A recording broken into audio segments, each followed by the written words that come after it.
Hello everyone, welcome to AZ classes. और आज हम कवर करेंगे class 11th physics part first chapter number 5 vector विश्लेषण तथा प्रोजेक्टाइल मोशन यानी प्रक्षेप गति। तो उसके कुछ टॉपिक्स हैं जो हमें आज कवर करने हैं। फर्स्ट वन इज राशियाँ, सेकंड स्थित एवं विस्थापन सदिश, थर्ड वेक्टरों से संबंधित परिभाषाएं जिसमें हमारे समान वेक्टर, विपरीत वेक्टर, एकांक वेक्टर एंड शून्य वेक्टर। ठीक है, फिर है नेक्स्ट शून्य वेक्टर के गुण, यानी शून्य जो वेक्टर है हमारा उसके गुण क्या क्या है, प्रॉपर्टीज क्या क्या है। एंड फिफ्थ है दो वेक्टरों को जोड़ना, यानी कोई दिए हुए दो वेक्टर्स हैं, मान लो ए और बी, अब उनको हम किन किन तरीकों से जोड़ सकते हैं।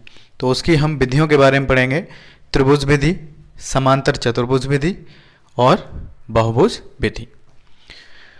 तो हमारा फर्स्ट और सेकंड टॉपिक, फर्स्ट है राशियां। तो पिछली क्लास में मैंने आपको बताया था राशियां दो प्रकार की होती हैं, एक सदिश राशियां और एक अदिश राशियां। सदिश राशियों की परिभाषा क्या थी कि वे भौतिक राशियां जिनमें परिमाण के साथ साथ दिशा भी होती है क्या कहलाती हैं, सदिश राशियां कहलाती हैं। जैसे कि उदाहरण के तौर पे हम ले लेते हैं बल।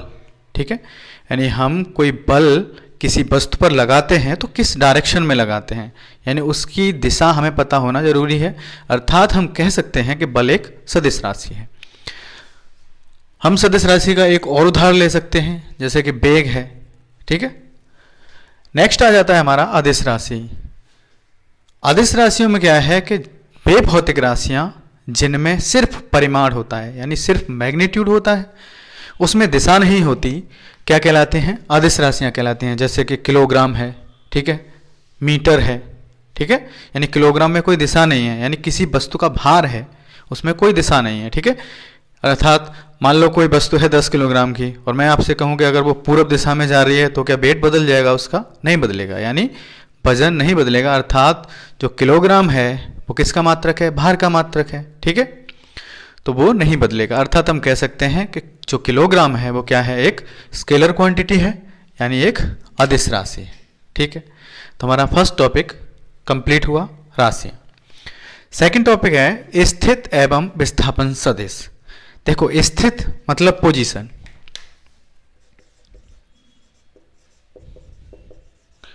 ठीक है, विस्थापन मतलब डिस्प्लेसमेंट,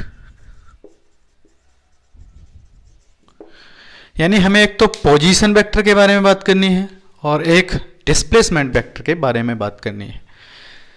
अगर कोई कण है हमारे पास, चलो मैं मान लेता हूं कि अगर आपसे पूछा जाता है कि आपका घर कहाँ है, ठीक है, आपसे कोई व्यक्ति है और क्वेश्चन करता है कि आपका घर कहाँ है, तो आप क्या बताओगे, आप बताओगे मेरा घर कासगंज में है। ठीक है, मान लेते हैं आपका घर कासगंज में है। फिर व्यक्ति पूछता है आपसे कि आपका घर कासगंज में कितनी दूरी पर है। अब कितनी दूरी के लिए उसको एक रेफरेंस पॉइंट देना पड़ेगा। ठीक है, रेफरेंस पॉइंट यानी किसके सापेक्ष। अब आप अगर आपसे पूछा, मानो ये P है, मेरा घर है, ठीक है, और ये जो निर्देशांक मैंने बना रखा है एक्स वाई, ये हम मान लेते हैं कि ये एक जगह है, जैसे कि मैंने कासगंज नाम लिया तो ये कासगंज है। ठीक है, अब यहाँ पे बहुत सारी चीज़ें हैं, यहाँ एक मंदिर भी है, यहाँ एक मस्जिद भी है, ठीक है, यहाँ एक चर्च भी है, एक गुरुद्वारा भी है, ठीक है, और रेलवे स्टेशन भी है, बहुत सारी चीज़ें हैं। फिर आपसे पूछा जाता है बताइए कि कासगंज में आपका घर कितनी दूर है, तो वहाँ हमें एक रेफरेंस पॉइंट की ज़रूरत पड़ती है, यानी एक बिंदु की ज़रूरत पड़ती है जिसके सापेक्ष हम उस जगह की स्थिति बताते हैं। क्लियर हुआ। अब अगर आपसे व्यक्ति पूछता है कि बताइए आपका घर रेलवे स्टेशन से कितनी दूर है, तो आप बता सकते हो कि 200 मीटर दूर है। व्यक्ति पूछता है कि आपका घर हनुमान मंदिर से कितनी दूर है, तो आप बता सकते हो कि 500 मीटर दूर है। फिर व्यक्ति पूछता है कि आपका घर चर्च से कितनी दूर है, तो आप बता सकते हो कि 800 मीटर दूर है। ठीक है, यानी इससे आप, यानी जो मैंने आपको ये सारी कहानी बताई, इससे आपके जहन में एक बात समझ में आ जानी चाहिए। इसका मतलब ये हुआ कि अगर हमें किसी सदिश की स्थिति बतानी है तो हमारे पास एक रेफरेंस पॉइंट होना चाहिए, यानी एक बिंदु होना चाहिए जिसके सापेक्ष हम उसकी स्थिति बताते हैं। ठीक है, अब देखो मेरे पास निर्देशांक तंत्र है जो है एक x और y। यहां पे एक कण है P, ठीक है, यानी इस कण P की t1 समय पर स्थिति है यहां पर, ठीक है, यानी कोई कण है P और t1 समय पर स्थिति उसकी कहां है, इस जगह है, ठीक है, और हमें O दे रखा है मूल बिंदु, ये O है और इसे हम बोल देते हैं मूल बिंदु।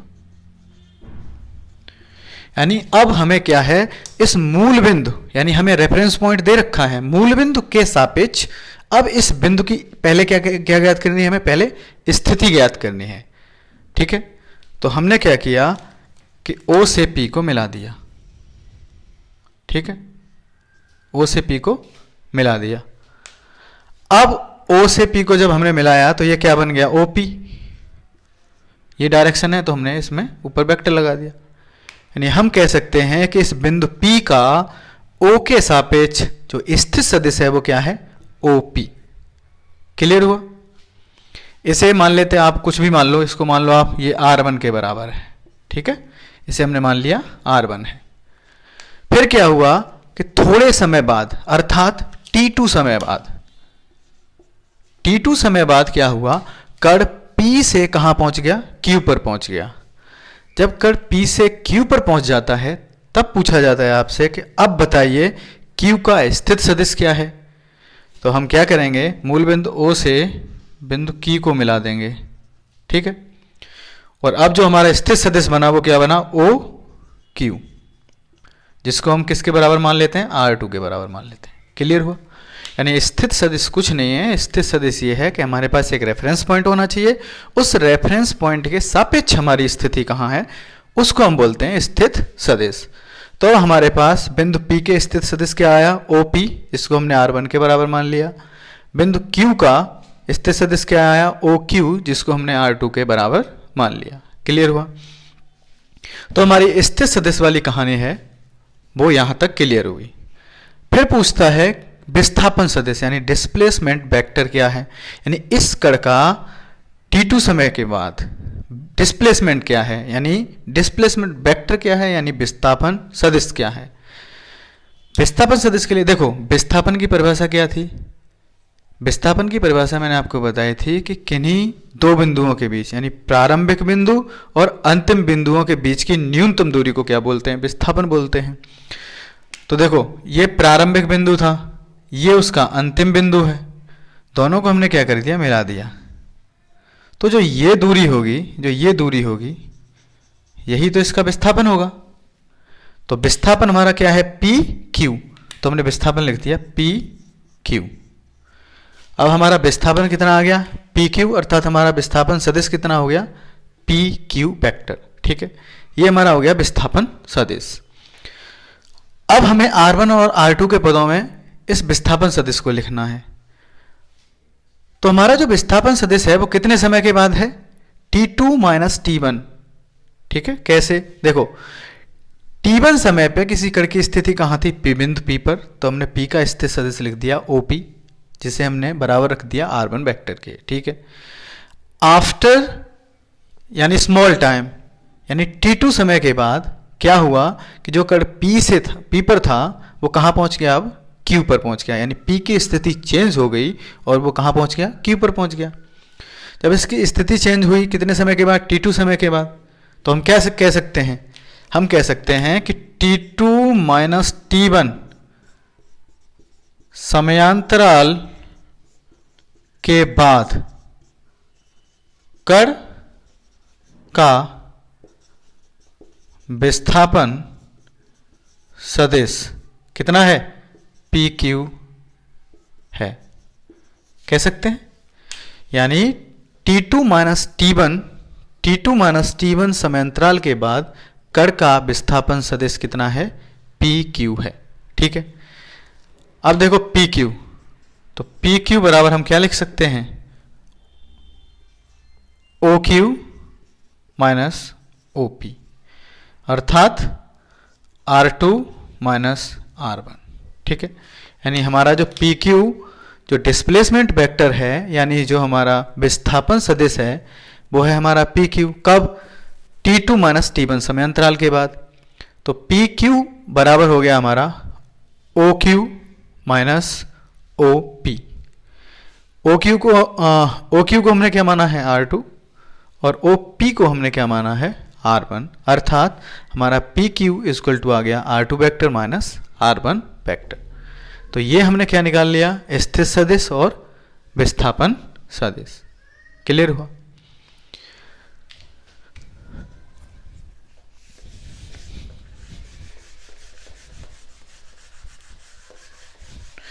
नेक्स्ट आ जाता है हमारा वेक्टर को डिनोट कैसे करते हैं। ठीक है, हमने आपको सदिश के बारे में बता दिया।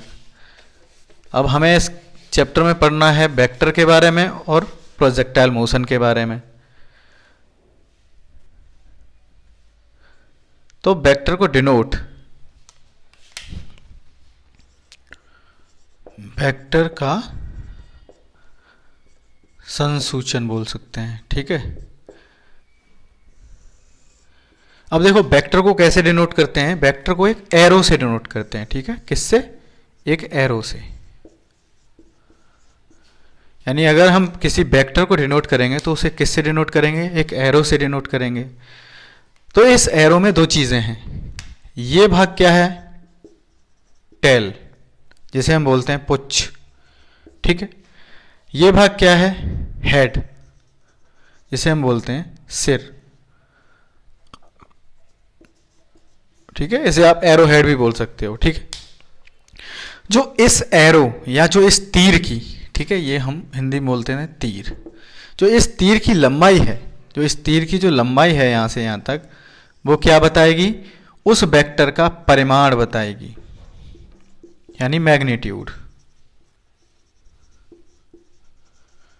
ठीक है, यानी कोई आपको वेक्टर दे रखा है और वेक्टर की जितनी लंबाई होगी तो वो उसका क्या बताएगी, आपको परिमाण बताएगी, कि मैग्नीट्यूड बताएगी कि उसका परिमाण कितना है।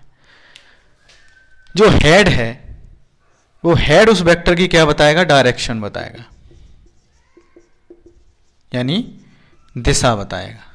ठीक है, यानी किसी सदिश को हम निर्देशित करते हैं या संकेतित करते हैं तो वो कैसे करते हैं, यानी किसी वेक्टर का संसूचन करते हैं हम। ठीक है, तो हम कैसे करते हैं, एक तीर से। तो तीर के पास दो चीज़ें होती हैं, एक तो टेल हो गई और एक क्या हो गया, हेड हो गया, जिसको हम एरो हेड बोलते हैं, सिर हो गया। तो जो उस तीर की लंबाई है वो क्या बताएगी, हमें मैग्नीट्यूड बताएगी, उस राशि का क्या बताएगी, मैग्नीट्यूड यानी परिमाण बताएगी।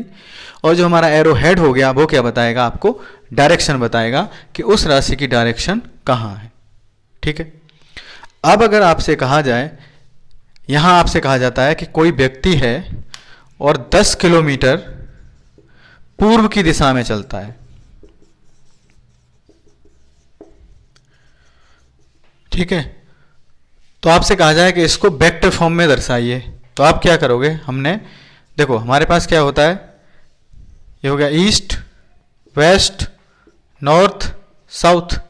ठीक है, उसने बोला है कि कोई व्यक्ति 10 किलोमीटर पूर्व की दिशा में चलता है, यानी ईस्ट, पूर्व इधर है तो हमने ये कर दिया।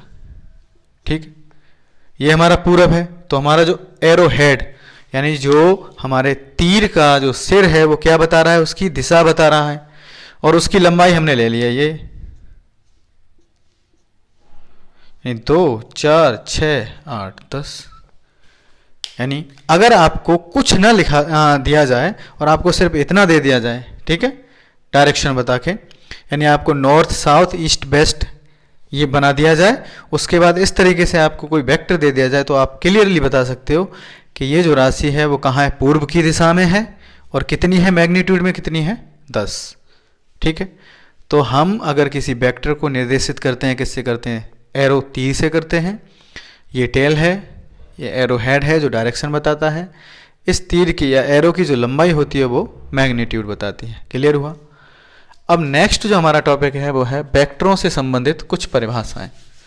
तो अब इस वेक्टर से संबंधित हम कुछ परिभाषाएं हैं उनके बारे में सीखेंगे।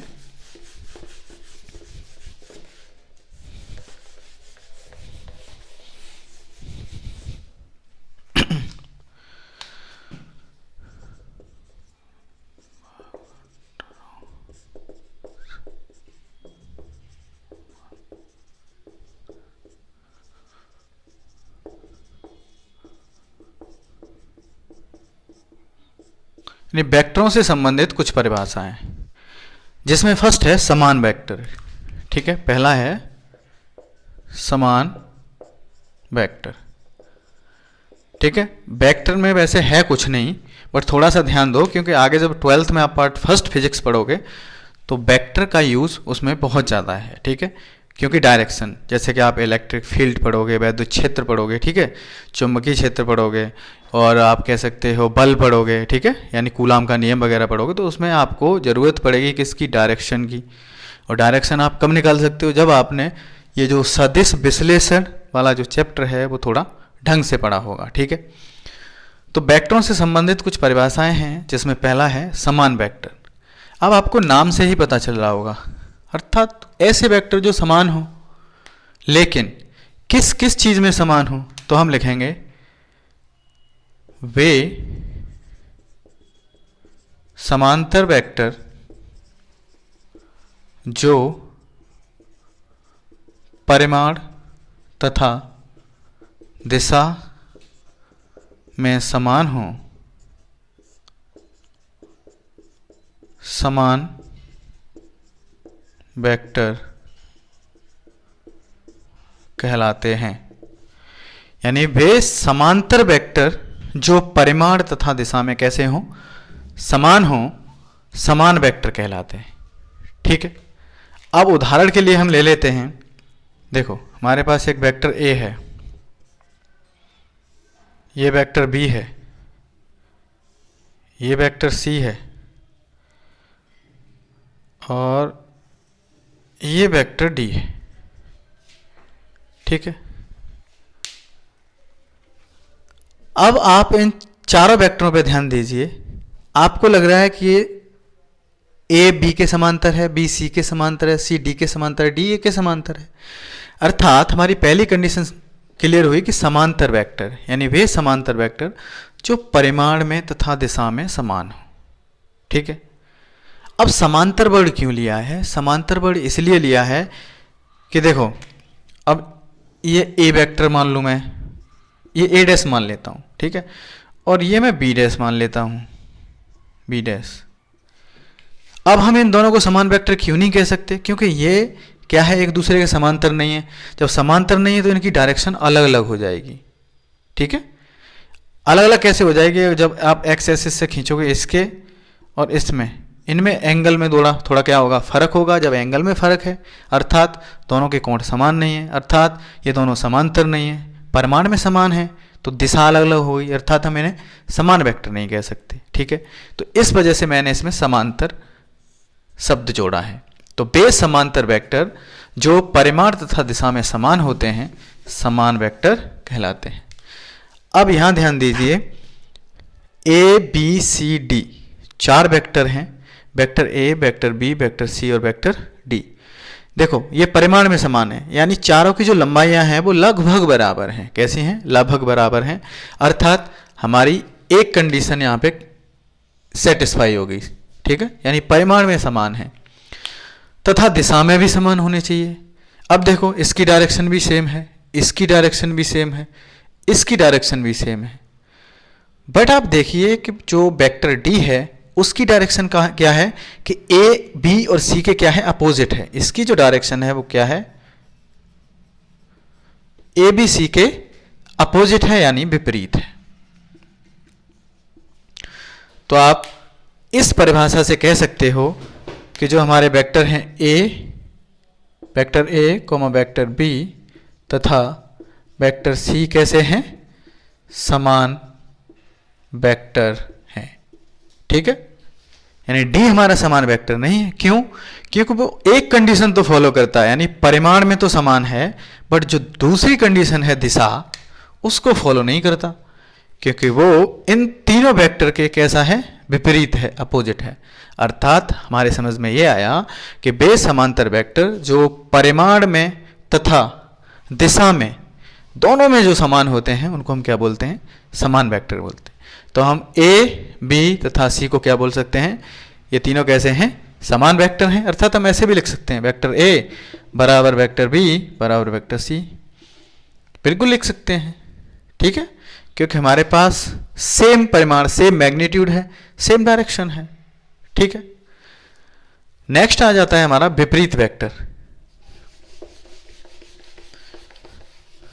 अब देखो विपरीत वेक्टर की परिभाषा देखो, थोड़ा सा चेंज है।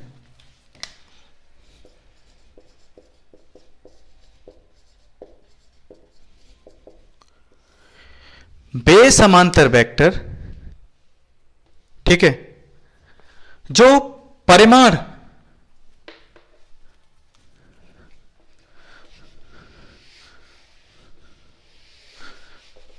यानी वे समांतर वेक्टर जो परिमाण में तो समान होते हैं, परिमाण में तो समान होते हैं तथा दिशा में विपरीत होते हैं, अपोजिट, क्या कहलाते हैं? विपरीत वेक्टर कहलाते हैं।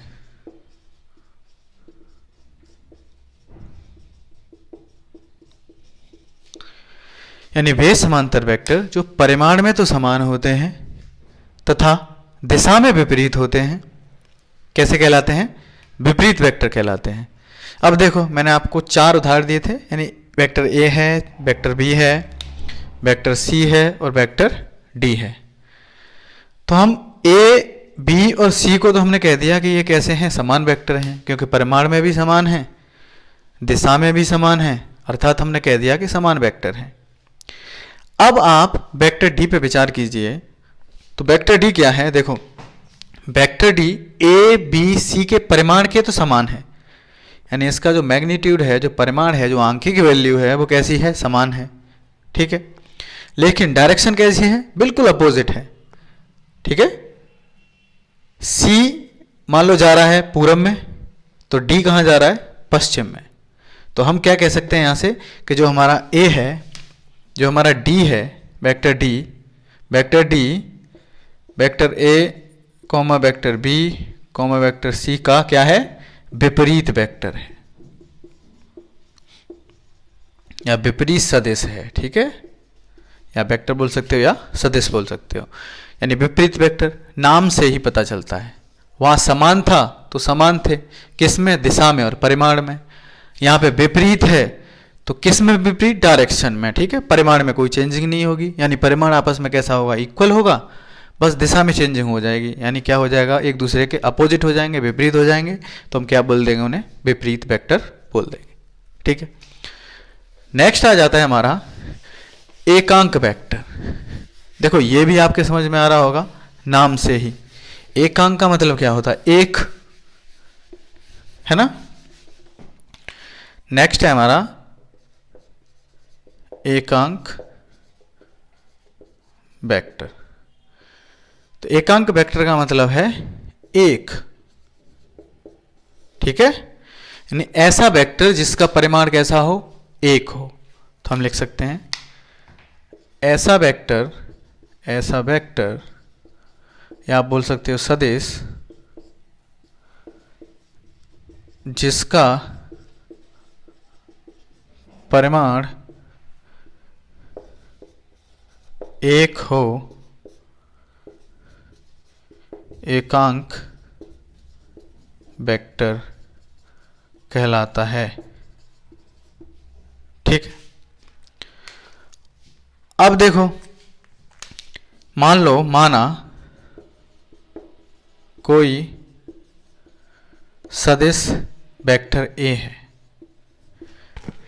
यानी मैंने आपको बताया कि एकांक वेक्टर की परिभाषा क्या थी कि ऐसा वेक्टर जिसका परिमाण एक हो क्या कहलाता है? एकांक वेक्टर कहलाता है। अब हमने मान लिया कि माना कोई सदिश है जिसका वो है क्या है? वेक्टर ए है, ठीक है। अब इस वेक्टर ए के पास, अब ये सदिश है तो इसके पास 2 चीजें होंगी जो मैंने आपको पहले ही बताई। एक क्या होगा? इसके पास परिमाण होगा, दूसरा क्या होगा? इसके पास दिशा होगी, ठीक है। अब एकांक सदिश का मतलब क्या है? एकांक सदिश के पास भी दोनों चीजें होंगी। एकांक सदिश के पास भी परिमाण होगा, एक दिशा भी होगी, ठीक है, क्योंकि वो सदिश है। तो अब अगर हम एकांक सदिश इस वेक्टर ए का एकांक सदिश बनाना चाहें, एकांक सदिश, ठीक है, हम लिखें वेक्टर ए का एकांक सदिश अगर हम बनाना चाहें तो वेक्टर ए में हम इसके मॉड, यानी अगर वेक्टर ए का मॉड करोगे आप यानी परिमाण, तो हम परिमाण मान लेते हैं इसका ए है। अगर इसके परिमाण से, या तो आप वेक्टर ए का मॉड निकाल लो, इसके परिमाण से अगर इसमें भाग दे दो, ठीक है, इसका मतलब समझो आपके पास 5 आई कैप, 5 आई कैप नहीं लेते, 5 ए वेक्टर या 5x ले लो, 5x वेक्टर ले लो, ठीक है। आपके पास ये एक क्या है, सदिश है 5x वेक्टर। अब आपको पता है कि इसका परिमाण कितना है ये, तो आप अगर आप इसके इसी मैग्नीट्यूड से इसमें भाग दे दोगे तो ये 1 बन जाएगा। अब ये 1 इसके पास ऑलरेडी हो गया, ये दिशा इसके पास है, तो हम इसको एकांक सदिश बोल सकते हैं, ठीक है। यानी इसी तरीके से हमने क्या किया कि हमारे पास एक वेक्टर था ए वेक्टर, हमने इसका मॉड निकाला यानी इसका परिमाण निकाला, और इस परिमाण में इस परिमाण से उस वेक्टर में भाग दे दिया, तो हम कह सकते हैं कि ये अब क्या बन गया, एकांक सदिश बन गया। और एकांक सदिश को हम किससे डिनोट करते हैं, कैप से, तो हम एक कैप। अब इस वेक्टर ए का अगर हमें एकांक वेक्टर लिखना होगा तो हम एक कैप बराबर क्या लिख सकते हैं, vector A upon mod A, ठीक है। अब अगर आपसे वेक्टर ए निकलवाया जाता है तो आप मॉड से इसमें गुणा करोगे तो ये आपकी दिशा हो गई, ये आपका मैग्नीट्यूड हो गया। अगर आप रिवर्स क्रॉस चेक करना चाहते हो तो मैंने जैसे आपको एकांक सदिश बता दिया ए का, क्या, ए कैप बराबर वेक्टर ए अपॉन मॉड ए, अर्थात इस वेक्टर का परिमाण, उस परिमाण से हमने भाग दे दिया तो वो हमारा क्या बन गया, एकांक वेक्टर बन गया। अब अगर आप इसको क्रॉस चेक करना चाहते हो, चलो मान लो आप इसको क्रॉस चेक करना चाहते हो, ठीक है, तो हमें दे रखा है ए कैप बराबर vector A upon mod A, ठीक है। मॉड ए को हम किसके बराबर मान लेते हैं, ए के बराबर मान लेते हैं, तो गुणा करोगे तो आपका वेक्टर ए बराबर क्या निकल के आ जाएगा, मॉड ए कैप। अब बताया था कोई सदिश राशि है, कोई सदिश राशि है, कोई वेक्टर क्वांटिटी है, उसके पास क्या क्या होता है, परिमाण तथा दिशा, तो हम कह सकते हैं कि एक सदिश राशि है, ठीक है। यानी मैंने आपको सदिश की हमारी परिभाषा आई कि ऐसा वेक्टर या सदिश जिसका परिमाण एक हो एकांक वेक्टर कहलाता है। हमने क्या किया, कोई एक सदिश मान लिया वेक्टर ए, ठीक है। अब हम वेक्टर ए का सदिश लिखेंगे तो हम क्या करेंगे, वेक्टर ए के सदिश में हम उसके मैग्नीट्यूड यानी परिमाण से भाग दे देंगे तो हमारा क्या निकल के आ जाएगा, एकांक सदिश निकल के आ जाएगा। तो एकांक सदिश को हम डिनोट करते हैं कैप लगा के, तो हमने वेक्टर ए जो इसका वेक्टर ए का जो एकांक सदिश लिखा है हमने लिख दिया A cap is equal to vector A upon mod A, ठीक है। नेक्स्ट आ जाता है हमारा शून्य वेक्टर। शून्य वेक्टर भी आपको नाम से समझ में आ रहा होगा, यानी ऐसा वेक्टर जिसका परिमाण कितना हो, शून्य हो।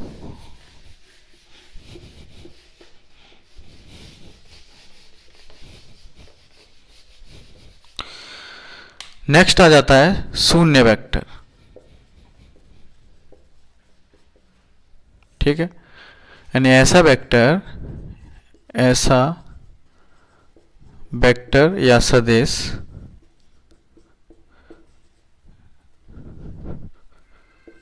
जिसका परिमाण शून्य हो, शून्य वेक्टर कहलाता है, ठीक है।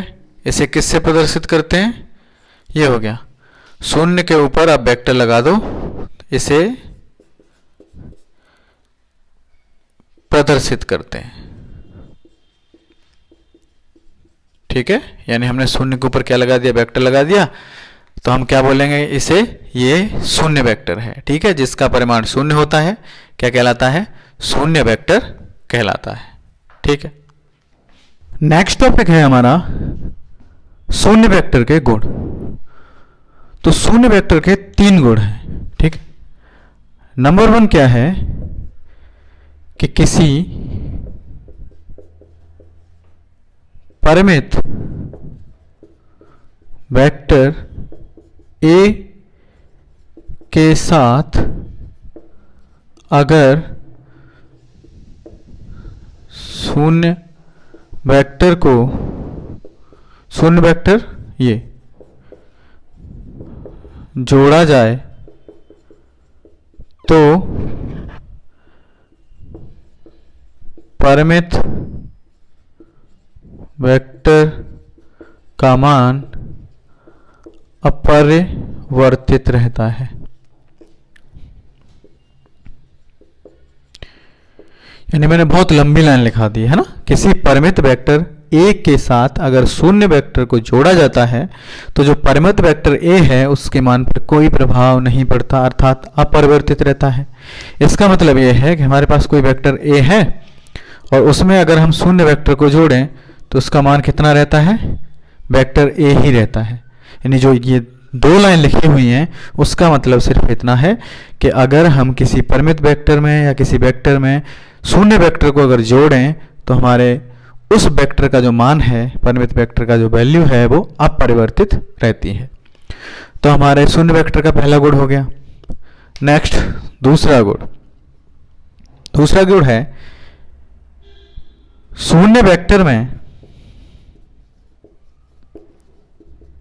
यदि हम किसी संख्या या परिमेय संख्या से गुणा करते हैं तो उसका मान शून्य वेक्टर ही रहता है।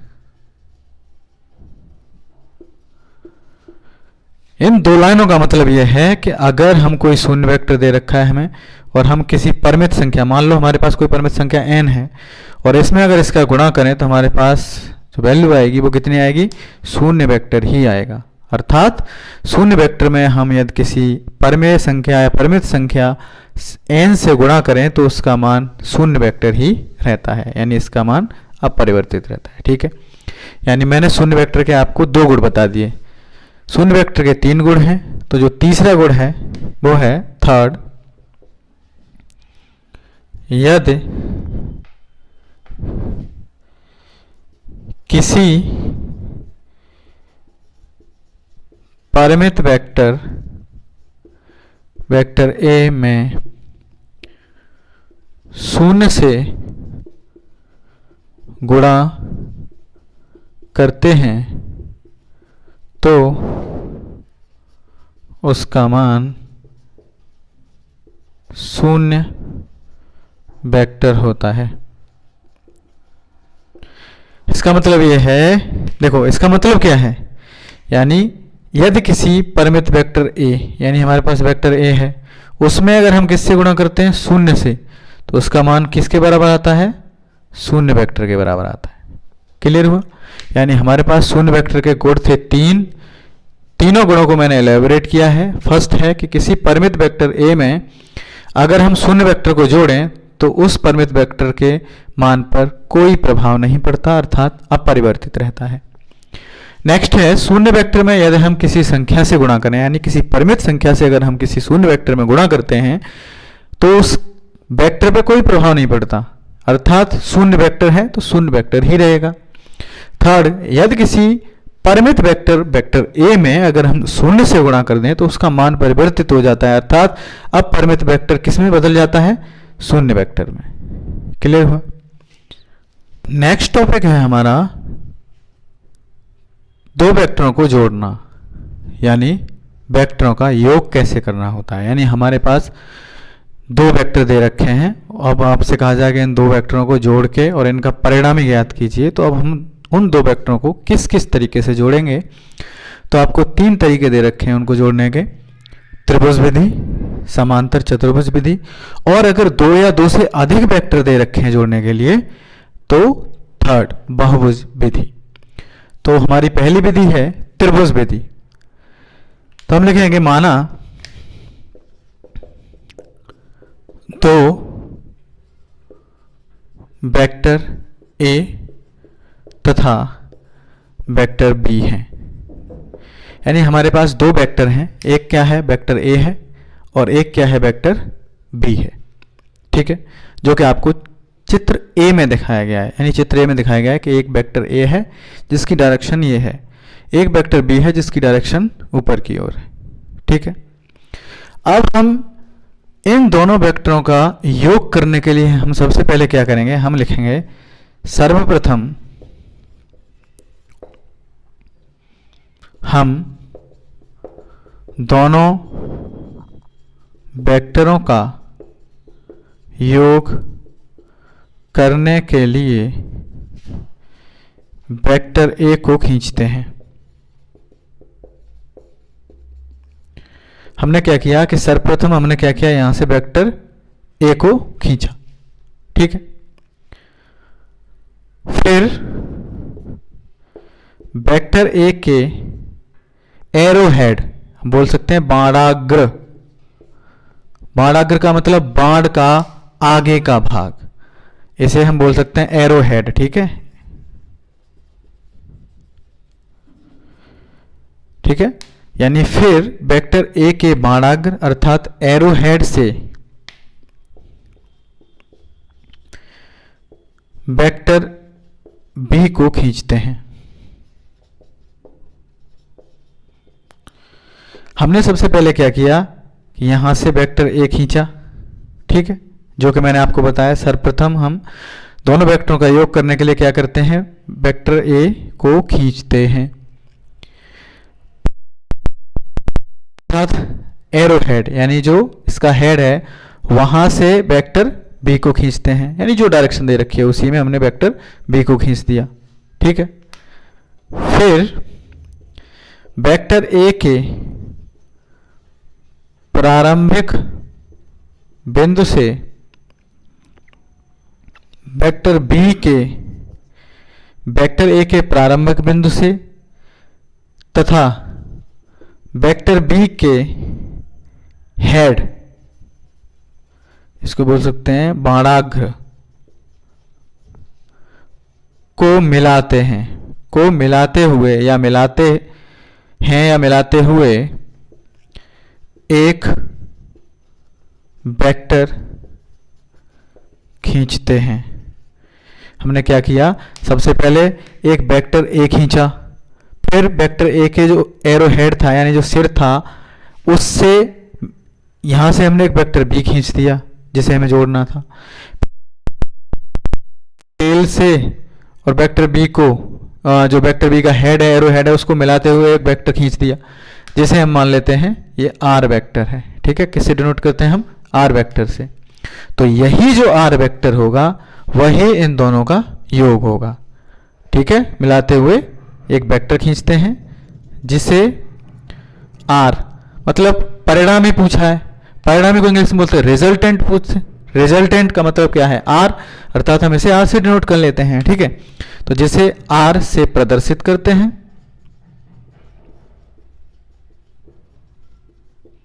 तथा वेक्टर आर बराबर क्या हो जाएगा, vector A plus vector B.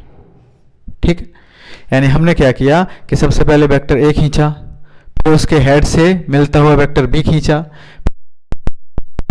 और बी के हेड को मिलाता हुआ एक वेक्टर खींच दिया आर, और यही जो वेक्टर आर है वो क्या कहलाएगा, इन दोनों वेक्टरों का योग कहलाएगा। ठीक है, अब अगर हमें वेक्टर आर का परिमाण ज्ञात करना है, ये आर क्या है, इन दोनों का रिजल्टेंट है, परिणामी है यानी योग है। ठीक है, अब अगर आपसे पूछा जाए कि इसका परिमाण क्या होगा तो हम इसकी ये लंबाई को नाप लेंगे, वही इस वेक्टर आर का परिमाण होगा। फिर पूछा जाए कि इसकी दिशा क्या होगी, तो इन दोनों यानी वेक्टर ए और वेक्टर बी के बीच का जो एंगल होगा वही इसकी दिशा कहलाएगा। ठीक है, यानी ए में क्या था, हमारे पास दो वेक्टर थे, बी में क्या था, सर्वप्रथम हमने कौन सा वेक्टर ए लिया है, कौन सा वेक्टर खींचा है, वेक्टर ए। ठीक है, अब देखो सी कंडीशन में क्या है, ये हमारा हुआ, यह हमने क्या लिख दिया, योग कर दिया। अब देखो हमारे पास दो वेक्टर हैं ए और बी, हमने उनको जोड़ दिया यानी उसका रिजल्टेंट आ गया हमारे चित्र बी से आर बराबर ए प्लस बी, यानी vector A plus vector B. अब हमने क्या किया, हमने क्या है नेक्स्ट, जो नेक्स्ट है योग में हमने क्या किया, अब सर्वप्रथम हमने वेक्टर बी खींचा। ठीक है, अब देखो ये हमने क्यों खींचा, अब को खींचे तो हम देखते हैं कि हम ए को न खींचकर अगर हम बी को खींचे तब क्या होगा। ठीक है, तो अब हमने क्या किया कि हमने बी को खींचा, हमने क्या किया यहां से बी को खींच दिया।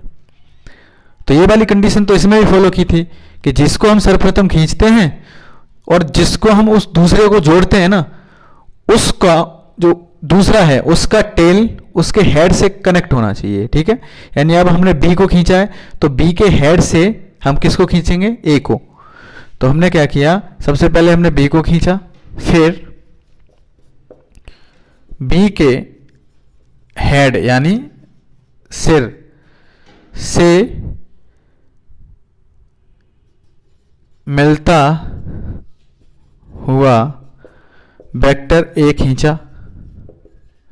ठीक है, यानी वेक्टर ए खींच दिया हमने इसके सिर से मिलता हुआ। ठीक है, यानी कहने का मतलब ये है कि अगर हमें दो वेक्टर ए और बी जोड़ने हैं तो हमने यहाँ से ए की टेल हो गई, ये पुच्छ हो गई, सॉरी ये टेल हो गई, टेल को ही पुच्छ बोलते हैं, ये टेल हो गई और ये हेड हो गया। जब दूसरा हम उसमें वेक्टर जोड़ेंगे तो उसकी टेल इसके हेड से मिलनी चाहिए।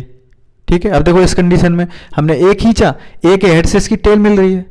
अब हमने ए की जगह हमने अब किसको खींचा है, सबसे पहले बी को खींचा है, तो देखो बी को खींचा, जोड़ना किसे अब हमको ए को, तो देखो ए की टेल बी से मिल रही है। हमारे कहने का मतलब ये है कि एक की हेड दूसरे की टेल से मिलनी चाहिए। ठीक है, तो हमने लिखा कि अब सर्वप्रथम हमने बी को खींचा, फिर बी से या जो बी का हेड था उससे मिलते हुए हमने क्या खींचा, ए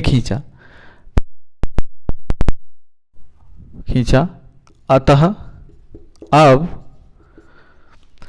वेक्टर बी के टेल या पुच्छ व वेक्टर ए के हेड या सिर को मिलाता हुआ एक वेक्टर आर डैश खींचा।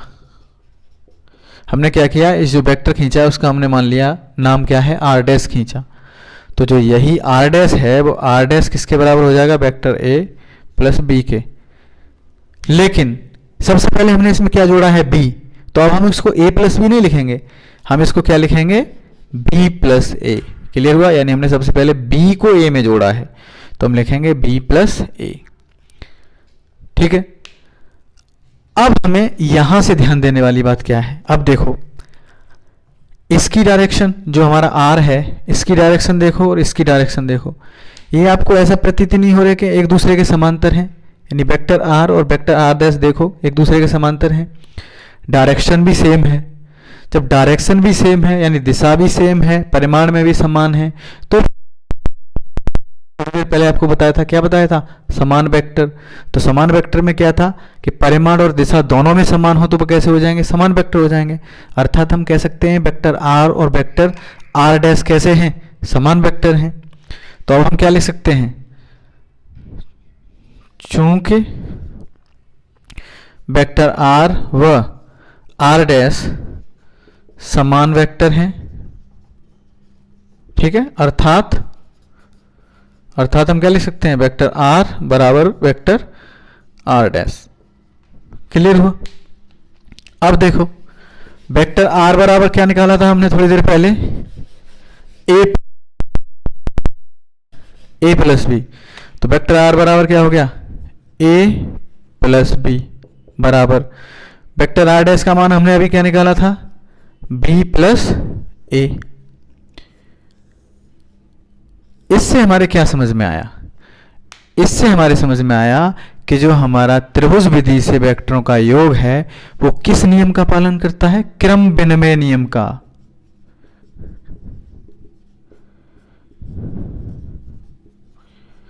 अंग्रेजी में बोलते हैं कम्यूटेटिव।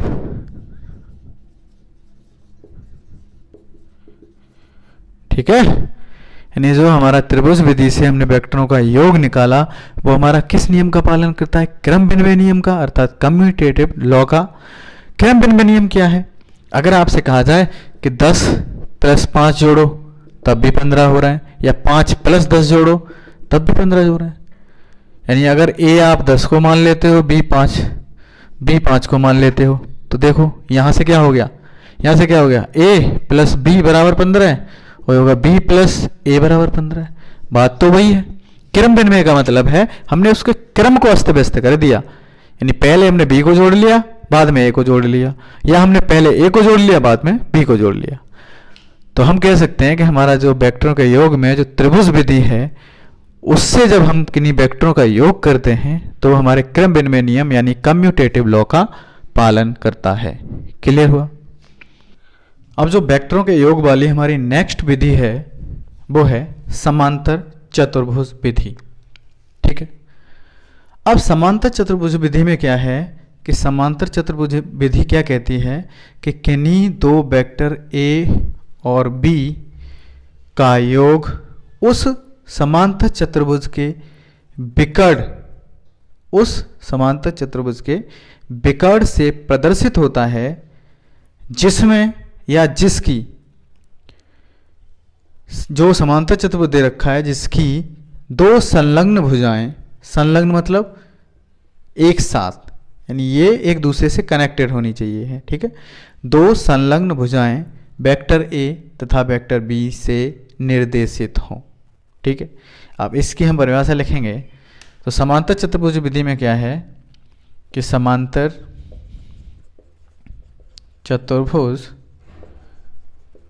विधि में किन्हीं दो वेक्टरों a तथा b का योग उस चतुर्भुज के विकर्ण से निर्देशित होता है। ठीक है। मान लेते हैं इसका विकर्ण r है तो विकर्ण r क्या किसके बराबर हो जाएगा? वेक्टर a + वेक्टर b के। यानी जो परिभाषा में कहा है कि समांतर चतुर्भुज विधि से किन्हीं दो वेक्टरों का योग, यानी दो वेक्टर कौन कौन से दे रखे हैं हमें a और b, उस चतुर्भुज के विकर्ण से प्रदर्शित होता है। ठीक है। जिसकी दो संलग्न भुजाएं वेक्टर a व b से निर्देशित हों। ठीक है। यानी आपको कोई समांतर चतुर्भुज दे रखा है। ठीक है। अब आप ये चीज भूल जाओ, और सरल तरीके से समझाता हूं कि आपको कोई एक समांतर चतुर्भुज दे रखा है। ठीक है। ये आपको एक समांतर चतुर्भुज दे रखा है। ठीक है। एक समांतर चतुर्भुज दे रखा है तो इसका ये हो गया विकर्ण हो गया। ठीक है। अब अगर इसकी दो संलग्न भुजाएं, देखो इसकी दो संलग्न भुजाएं, एक तो ये हो गई, एक ये हो गई। आप यहाँ लेना चाहो तो एक संलग्न भुजा ये हो गई, एक ये हो गई। आप यहाँ लेना चाहो तो एक संलग्न भुजा ये हो गई और एक ये हो गई। संलग्न का मतलब दोनों कनेक्टेड होनी चाहिए। तो दो संलग्न भुजाएं मान लेते हैं हम, ये संलग्न भुजा है वो वेक्टर a है और ये जो संलग्न भुजा है वो वेक्टर b है। तो अगर इन दोनों वेक्टरों का योग किया जाए तो वो किसके बराबर होगा या किससे प्रदर्शित होगा? इसके विकर्ण से। ठीक है। वही चीज हमने परिभाषा में बताई है कि समांतर चतुर्भुज विधि से किसी दो वेक्टरों a तथा b का योग उस चतुर्भुज के विकर्ण से निर्देशित होता है जिसकी दो संलग्न भुजाएं वेक्टर a व b से निर्देशित हों। ठीक है। अब एक चीज और आती है इसमें एक चीज आती है कि दो वेक्टरों का ये नोट है। ठीक है। ये चीज आपको पता होनी चाहिए, नोट यानी इंपॉर्टेंट टाइप है। दो वेक्टरों का योग उन दोनों वेक्टरों, देखो दो वेक्टरों का योग या दो वेक्टरों के योग का परिमाण, कुछ भी लिख सकते हैं आप। दो वेक्टरों का योग या दो वेक्टरों के योग का परिमाण उन दोनों वेक्टरों के बीच के कोण पर निर्भर करता है। ठीक है, यानी दो वेक्टरों का योग या दो वेक्टरों के योग का परिमाण उन दोनों वेक्टरों के बीच के कोण पर निर्भर करता है। यानी मैंने एक चीज़ तो ये बता दी कि कोई समांतर चतुर्भुज दे रखा है और उसकी संलग्न भुजाएं आपको वेक्टर ए वेक्टर बी से निर्देशित कर दी हों, तो उस समांतर चतुर्भुज का जो विकर्ण होगा वो किसके बराबर होगा? उन दोनों वेक्टरों के योग के बराबर होगा। ठीक है, यानी विकर्ण R, vector R is equal to vector A plus vector B. फिर इसने एक कहानी और दे दी नोट करके कि दो वेक्टरों का योग का जो परिमाण है या योग है वो उन दोनों वेक्टरों के बीच के कोण पर निर्भर करेगा। अगर इन दोनों कोण के बीच दोनों वेक्टरों के बीच कौन कौन से कोण हो सकते हैं? तो लगभग 4 प्रकार के कोण बनते हैं। एक, या तो दोनों वेक्टर कैसे हों? समांतर हो जाएं। ठीक है, या फिर दोनों वेक्टरों के बीच एंगल कितना हो जाए? 90 से छोटा हो जाए। या दोनों वेक्टरों के बीच एंगल कैसा हो जाए? 90 डिग्री का हो जाए। या दोनों वेक्टरों के बीच एंगल 180 डिग्री का हो जाए। 180 डिग्री का मतलब दोनों एक दूसरे के विपरीत हो जाएं। तब इसके परिमाण पे क्या प्रभाव पड़ेगा वो मैं आपको बताता हूं।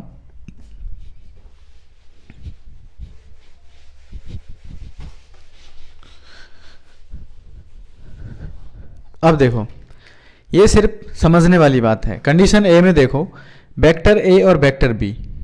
ठीक है, मैंने आपको क्या बताया था? मैंने आपको बताया था कि सबसे पहले हम जब जोड़ते हैं तो मैंने एक वेक्टर ए खींचा, ए खींच लिया। वेक्टर बी को उसमें जोड़ना है तो वेक्टर बी को क्या, यानी ए के हेड से मिलके हमने वेक्टर बी को खींच दिया। फिर इसकी पुच्छ से और हेड तक जो वेक्टर होगा वही तो इन दोनों का क्या होगा? योग होगा। यानी vector R equal to A vector plus B vector. अर्थात ये समझ में आया मुझे कि वेक्टर ए और बी आपस में समांतर हैं, तो दोनों को जोड़ देंगे तो काफ़ी अच्छा खासा परिमाण आ जाएगा। ठीक है, ये परिमाण हो गया, क्लियर हुआ। अर्थात यहाँ पे एंगल दोनों के बीच में कितना था? 0 था। यानी ए और बी के बीच एंगल कितना था? कोण कितना था? 0 था। अब क्या किया कि हमने थोड़ा सा कोण इसके बढ़ा दिया, यानी हमने मान लो एंगल कर दिया 60 डिग्री। ठीक है, मान लो 60 डिग्री कर दिया। फिर हमने ए और बी को जोड़ा। देखो अब ये बी कंडीशन समझा रहा हूँ आपको। ये हमारे पास ए था, ठीक है, मैंने ए को खींचा। फिर मेरे पास बी था, ये बी इतना छोटा सा था। ठीक, फिर मैंने ए को बी से मिलाया, तो यही तो आर इक्वल टू किसके होगा? ए प्लस बी के। त्रिभुज वाली विधि से देखो, यानी पहले एक वेक्टर खींचते हैं, फिर उसका जो हेड होता है उससे टच होता हुआ दूसरा वेक्टर खींचते हैं, फिर पहले वेक्टर की टेल को और दूसरे वेक्टर के हेड को मिलाता हुआ एक वेक्टर खींचते हैं, वही वेक्टर उसका क्या कहलाता है? योग कहलाता है। अब ये देखो, ये मैंने आपको बताया था कि अगर इसको हम नाप लें, इसकी माप ले लें, तो वो किसके बराबर होगी? इन दोनों के योग के परिमाण के बराबर होगी। ठीक है, तो अब इसमें और इसमें कंपैरिजन करिए आप, तो इसकी अपेक्षा ये कैसा लग रहा है आपको? थोड़ा कम लग रहा है। थोड़ा कैसा लग रहा है? कम लग रहा है। ठीक है, अब देखो आगे और क्लियर होगा। सी कंडीशन ये बनी कि मैंने क्या किया, ए और बी के बीच एंगल कितना ले लिया? 90 डिग्री ले लिया। यानी ये वेक्टर ए हो गया, ये वेक्टर बी हो गया। ठीक है, अब देखो ये वेक्टर हमारा आर हो गया। देखो जब ये दोनों एक दूसरे के समांतर है तब देखो कितना परिमाण आ रहा था इनके योग का। फिर क्या हुआ कि बी में थोड़ा सा एंगल बढ़ा, हमने 90 से छोटा एंगल कर लिया, तब देखो परिमाण कितना हो गया। फिर मैंने देखो बी को क्या कर दिया? 90 डिग्री कर दिया, यानी बी का कोण बढ़ा के 90 डिग्री कर दिया, यानी ए और बी के बीच का एंगल कितना कर दिया? 90 डिग्री। तब देखो परिमाण कितना हो गया। यानी हमें ऐसा नहीं लग रहा जैसे कि हम कोण बढ़ाते जा रहे हैं, हमारा परिमाण घटता जा रहा है। क्लियर हुआ? आगे और समझ में आएगा। नंबर डी कंडीशन आपको बताता हूं। देखो अब डी में मैंने क्या किया, मेरे पास वेक्टर ए था, मैंने उसके कोण को क्या कर दिया? 120 कर दिया। ये बी वेक्टर हो गया, ये ए वेक्टर हो गया। तब देखो इनका रिजल्टेंट यानी वेक्टर आर कितना आ रहा है। ठीक है, यानी देखो मैं उतनी ही लंबाई का वेक्टर ए ले रहा हूं, उतनी ही लंबाई का वेक्टर बी ले रहा हूं, लेकिन जैसे ही मैं इन ए और बी के बीच का एंगल बढ़ा देता हूं, कोण बढ़ा देता हूं, तो आप देखो इसके रिजल्टेंट यानी इसका परिमाण आता है, जो योग का परिमाण आता है, उस पर क्या है, कुछ प्रभाव पड़ रहा है। अब कुछ प्रभाव क्या पड़ रहा है, हम ये कह सकते हैं कि जैसे ही हम ए और बी के बीच का एंगल बढ़ाते हैं तो हमारा जो योग है ना, और जो योग का परिमाण है वो कैसा होता है, कम होता है, डिक्रीज होता है। ठीक है। अब मैंने क्या किया, ए और बी के बीच का एंगल कितना कर दिया, ये ए था मेरा और ये मैंने बी कर दिया, और बी के बीच का एंगल कितना कर दिया मैंने, ये मेरा वेक्टर ए था और ये मेरा वेक्टर बी है, यानी मैंने ए और बी के बीच का एंगल कितना कर दिया, 180 डिग्री कर दिया, यानी एक दूसरे के अपोजिट कर दिए, यानी मैंने विपरीत वेक्टर कर दिए। कैसे कर दिए, विपरीत वेक्टर कर दिए।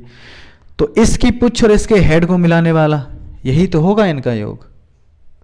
क्लियर हुआ। तो देखो वो और कितना स्मॉल आया, अर्थात जो समांतर चतुर्भुज की जो वेक्टरों के योग की विधि थी उसमें उसने नोट करके एक चीज़ ये बोली थी कि इन जो वेक्टर हैं, वेक्टरों के योग का जो परिमाण है, वेक्टरों के योग का जो परिमाण है वो इन दोनों वेक्टरों के एंगल यानी कोण पर निर्भर करेगा।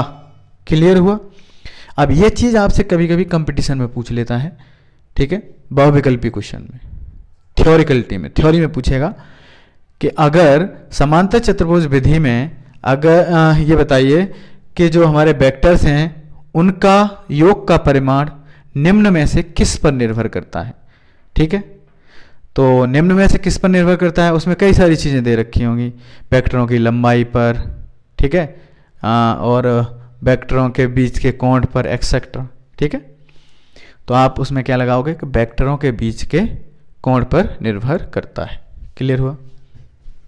अब जो योग की नेक्स्ट विधि है हमारी वो है बहुभुज विधि।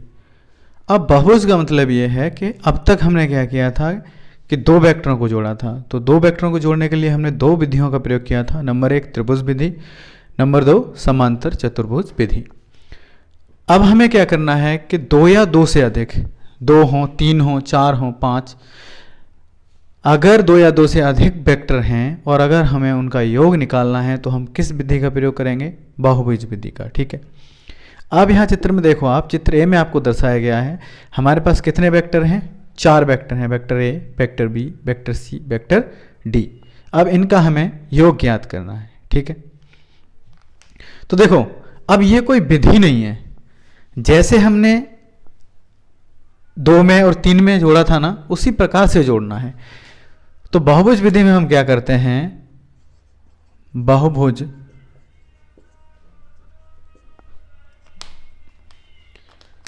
विधि में हम सर्वप्रथम 2 वेक्टरों को जोड़ते हैं,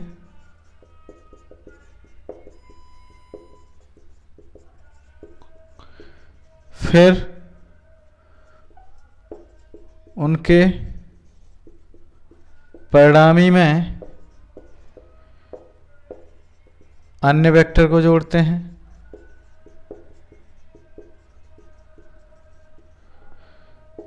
इसी प्रकार सभी वेक्टरों को जोड़ते जाते हैं। ठीक है। यानी इसकी कोई परिभाषा नहीं है कि बहुभुज विधि के लिए हमें कैसे क्या करना है, किस तरीके से जोड़ना चाहिए, नहीं, हमें बस ये पता होना चाहिए कि हम जो हमारा ए बी सी डी जो हमें वेक्टर दे रखे हैं हम उनको उसी सीक्वेंस में जोड़ रहे हैं। ठीक है। यानी उसी सीक्वेंस में जोड़ना है, कैसे भी जोड़ते जाओ। बट जोड़ने के लिए मैंने आपको पहले ही बताया था कि एक चीज़ याद रखना कि मान लो आपने कोई वेक्टर ए पहले लिख लिया और आपको वेक्टर बी जोड़ना है, तो वेक्टर बी की जो टेल है वो और आपने सर्वप्रथम जो वेक्टर खींचा है उसके हेड से मिलती हुई होनी चाहिए। ठीक है। जैसे मान लो कोई वेक्टर बी है, ये वेक्टर बी हो गया। अब वेक्टर सी है तो वेक्टर सी की टेल इस वेक्टर के हेड से, अब मान लो ये सी हो गया। अब वेक्टर डी आ गया, वेक्टर डी की टेल इससे। अब ये और ये दोनों अगर आपस में मिला दोगे तो ये क्या कहलाएगा, इन सारे वेक्टरों का योग कहलाएगा। ठीक है। तो अब उसी हिसाब से चित्र ए में देखो आप, चित्र ए में सबसे पहले क्या किया है कि वेक्टर ए है, तो हमने क्या किया, सबसे पहले वेक्टर ए को खींचा, हमने वेक्टर ए को खींच लिया। उसके बाद क्या किया, वेक्टर बी है, तो हमने वेक्टर बी की जो टेल है उसको वेक्टर ए के हेड से जाता टच कराता हुआ वेक्टर बी को खींच लिया। फिर मैंने क्या बताया था आपको कि वेक्टर ए की टेल और वेक्टर बी के हेड को मिलाता हुआ हमने एक वेक्टर खींचा, तो वो क्या कहलाएगा, इन दोनों का योग कहलाएगा। उन दोनों के योग को हमने किससे डिनोट कर लिया, ई से। अब आप ए और बी को भूल जाओ। अब ई एक वेक्टर हो गया, उसके बाद हमारे पास सी वेक्टर है, हमने सी वेक्टर खींच लिया। तो ए वेक्टर और सी वेक्टर के हेड को, यानी इस ई वेक्टर की टेल और इस सी वेक्टर का हेड को मिलाते हुए हमने एक वेक्टर खींच दिया। अब वो क्या आ गया, ई वेक्टर और सी वेक्टर का योग आ गया। देखो समझाता हूं। सबसे पहले ए और बी को जोड़ा हमने, ए और बी को जोड़ा, तो उसका रिजल्ट योग कितना आया, ई के बराबर आया।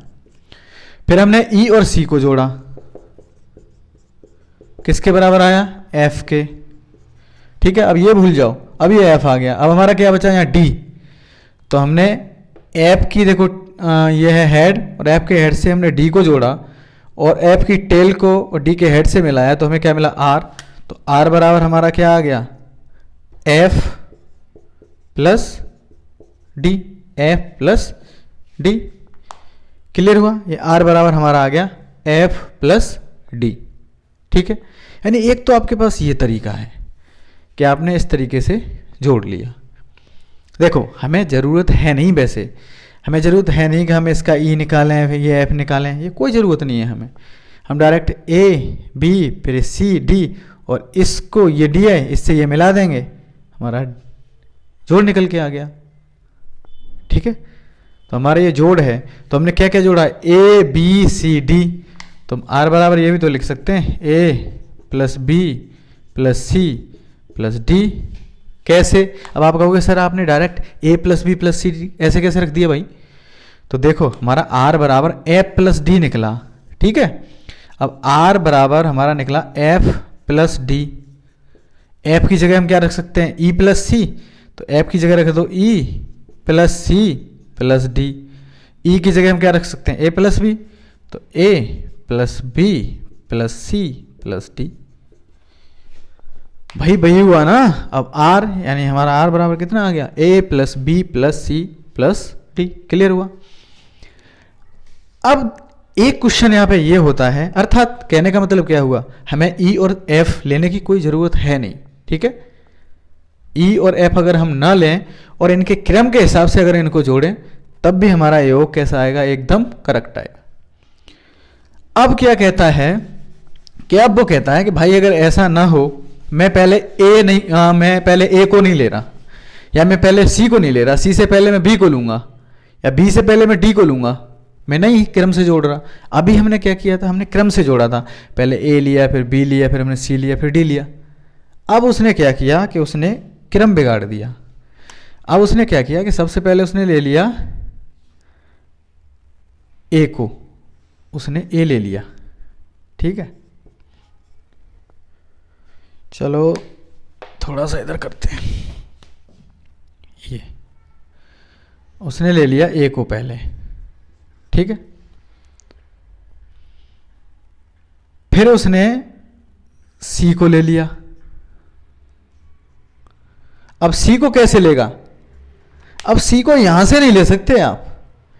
मैंने आपको पहले ही बताया था, मैंने कहा देखो ए को मैंने पहले लिया, तो ए का जो एरो हेड है, जो सिर है, वो हम दूसरा जो वेक्टर उसमें जोड़ रहे हैं उसकी टेल से कनेक्ट होना चाहिए। अगर आप ऐसे सी को ले लोगे, इसी हिसाब से यहाँ रख दोगे, तो ये तरीका कैसा है, गलत है, अर्थात आपका आंसर गलत आएगा। ठीक है, अब सी, तो मैंने सी को ये ले लिया सी, देखो ऐसे ही है, मैंने ये ले लिया सी। ठीक है, ये हमारा ए था, देखो ए का जो हेड है उससे सी का टेल कनेक्ट हो रहा है, मैंने ए को ले लिया सी को ले लिया। ठीक है, फिर मैंने क्या किया, डी को ले लिया, मैंने कहा भाई अब डी को ले लेते हैं, तो मैंने ये डी ले लिया। ठीक है, अब यहाँ ध्यान दो, देखो डी यानी अब हम सी में डी को जोड़ रहे हैं, तो देखो सी का जो हेड है वो डी की टेल से कनेक्टेड है, अर्थात ठीक है। फिर मैंने क्या किया कि मैंने कहा भाई अब हम बी ले लेते हैं, तो मैंने बी ले लिया, ये आ गया मेरा बी।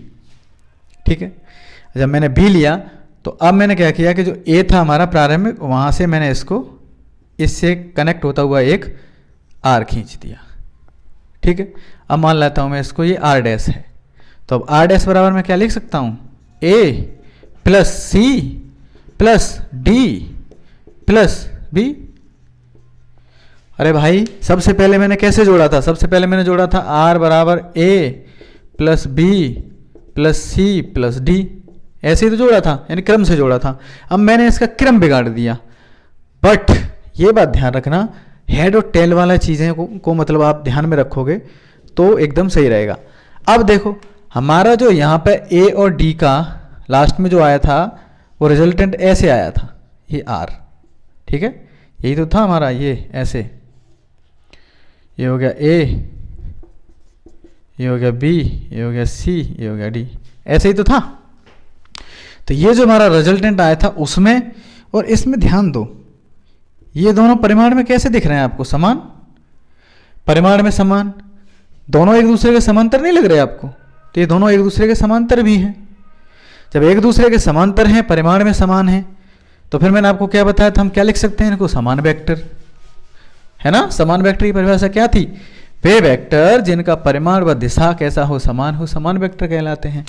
तो मैं यहाँ पे आर डैश बराबर आर लिख सकता हूँ, आर डैश बराबर, या आर बराबर क्या था हमारा, vector A plus B plus C plus D, और वेक्टर आर बराबर क्या था, vector A plus vector C plus vector D plus vector B, यही तो था। ठीक है, और यही मैंने आपको क्या बताया था कि क्रम को इधर उधर कर दो से कोई फर्क नहीं पड़ता, अर्थात क्रम भिन्न में वेक्टरों का योग किसका ना पालन करता है, क्रम भिन्न में नियम का।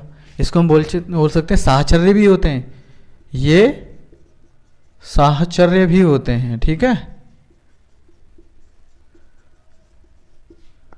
यानी हमने वेक्टरों को जोड़ने की 3 विधियां देख ली, एक त्रिभुज विधि, दूसरी समांतर चतुर्भुज विधि, तीसरी बहुभुज विधि। बहुभुज विधि कुछ नहीं है, बहुभुज विधि यही है कि जो हमने त्रिभुज विधि और समांतर विधि में जो सीखा ना, वेक्टरों को जोड़ने का तरीका, यानी कब हेड हेड से मिलना चाहिए, कब टेल हेड से मिलना चाहिए, कब टेल को हमने हेड से मिला के उसका मतलब योग निकालना है। ठीक है, अगर उस तरीके से आप निकालो वो वही बहुभुज विधि है, यानी एक से अधिक, यानी सॉरी 2 या 2 से अधिक अगर वेक्टर जोड़ने हों तब। अब हम 2 या 2 से अधिक नहीं बोल सकते, क्योंकि 2 पे तो हम त्रिभुज और समांतर चतुर्भुज विधि से जोड़ सकते हैं, तो हम यहाँ बोलेंगे 3 या 3 से अधिक अगर हमें वेक्टर जोड़ने हों तो हम किसका प्रयोग करते हैं, बहुभुज विधि का। और बहुभुज विधि कुछ नहीं है, बहुभुज विधि मैंने आपको बताया तो 2 तरीके से बताया, एक तो मैंने क्रम के हिसाब से वेक्टरों को जोड़ा, एक मैंने बिना क्रम के वेक्टरों को जोड़ा, फिर भी जो योग आया तो योग का परिमाण दिशा दोनों कैसी थी, इक्वल थी, अर्थात हम कह सकते हैं ये साहचर्य भी होते हैं। ठीक है, यानी हमने आज की क्लास में 1 से लेकर 5 यानी वेक्टरों के जोड़ने तक हमने सारे टॉपिकों के बारे में पढ़ चुके हैं। ठीक है, नेक्स्ट क्लास में हम पढ़ेंगे वेक्टरों का घटाना क्या होता है, ठीक है, वेक्टरों का गुणन क्या है, स्केलर गुणन, वेक्टर गुणन। ठीक है, इन चीज़ों के बारे में हम नेक्स्ट क्लास में पढ़ेंगे।